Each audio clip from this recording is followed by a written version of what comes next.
Est-ce que Yeshua égale Jésus? Non! Jamais, jamais de la vie, Yeshua en araméen égale Jésus en français. C'est pas possible. Mais je ne sais pas d'où sort, c'est-à-dire que cette analogie, je ne sais pas comment vous faites pour faire cette égalité-là. Alors, je vais décevoir les chrétiens. Hein? Si tu es chrétien, tu pries dans une église, tu as pour habitude de citer Matthieu marchant avec Jésus, Philippe. Je t'informe que ces gens n'ont jamais existé. Il n'y a pas quelqu'un qui marchait avec Jésus qui s'appelait Philippe. Il n'y a pas quelqu'un qui marchait avec Jésus qui s'appelait Matthieu, Marc, Jean, Barthélemy. Ça n'existe pas. Ce sont des noms français du 15e et du 16e siècle. En réalité, les gars, qu'est-ce qu'ils ont fait? Ils ont mis les noms de leurs descendants, leurs ancêtres. Donc les Français ont mis les noms de leurs ancêtres dans la Bible pour vous faire croire que ces gens-là marchaient avec Jésus.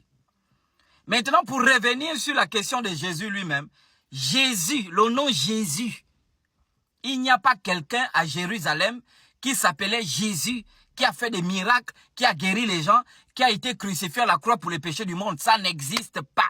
Parce que le nom Jésus est une invention du 15e siècle. C'est quand la lettre J apparaît dans les langues européennes au 15e siècle que les moines qui traduisent la Bible vont enlever le I pour mettre le J pour que ça donne Jésus. Je vous refais l'historicité, donc le retour diachronique de ce phénomène. Alors, qu'est-ce que vous devez comprendre? Je vois les chrétiens qui disent Yeshua en français c'est égal Jésus. Non. On ne traduit pas un nom, mais on peut donner la signification d'un nom dans une autre langue. Par exemple, on dit Madungu en Pounou, ou bien Didungu. Donc, Madungu en Pounou, ça, sa signification en Pounou. Maintenant, la traduction de la signification en Pounou pour le français, ça veut dire les testicules. Donc, en français familier, les couilles. Donc, Madungu égale les couilles. Donc, si je veux appeler quelqu'un selon la traduction de la signification de son nom dans une langue étrangère, je vais appeler à travers cette signification. Donc, au lieu de dire, oh, Madungu, viens, je veux dire, oh, les couilles, viens ici. Mais on ne peut pas dire, Madungu en Pounou égale un tuntum enfant. C'est pas possible. Et donc, pour revenir sur la question de Jésus, qu'est-ce que vous devez comprendre? C'est que pour dire Jéhovah sauve ou bien Yahvé sauve, en hébreu, on dit Yehoshua. Donc, quand je dis Dieu m'a sauvé, Yehoshua, ou bien Dieu sauve, Yehoshua.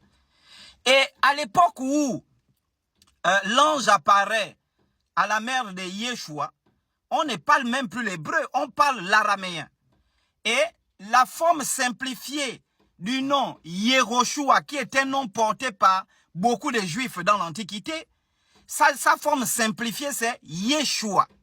Est-ce que vous comprenez un peu? Donc, Yeshua, c'est un nom que beaucoup de personnes portent, parce que ce nom veut dire Dieu sauve. Comme aujourd'hui, beaucoup de gens portent le nom Zengi, beaucoup de gens portent le nom Madungu, beaucoup de gens portent le nom Obian. C'est un nom qui est répandu au Gabon. Et donc, le nom de celui qui existait dans l'Antiquité, qui enseignait la doctrine, qui enseignait aux gens la vérité, c'est Yeshua. Et en français, la signification de son nom signifie Yahvé sauve. Maintenant, quand les traducteurs de la Bible ont traduit la Bible de l'araméen pour le grec, ils ont enlevé Yeshua, ils ont mis Yesu. Ce n'est plus la même personne. Et ensuite, comment est-ce qu'on les appelle?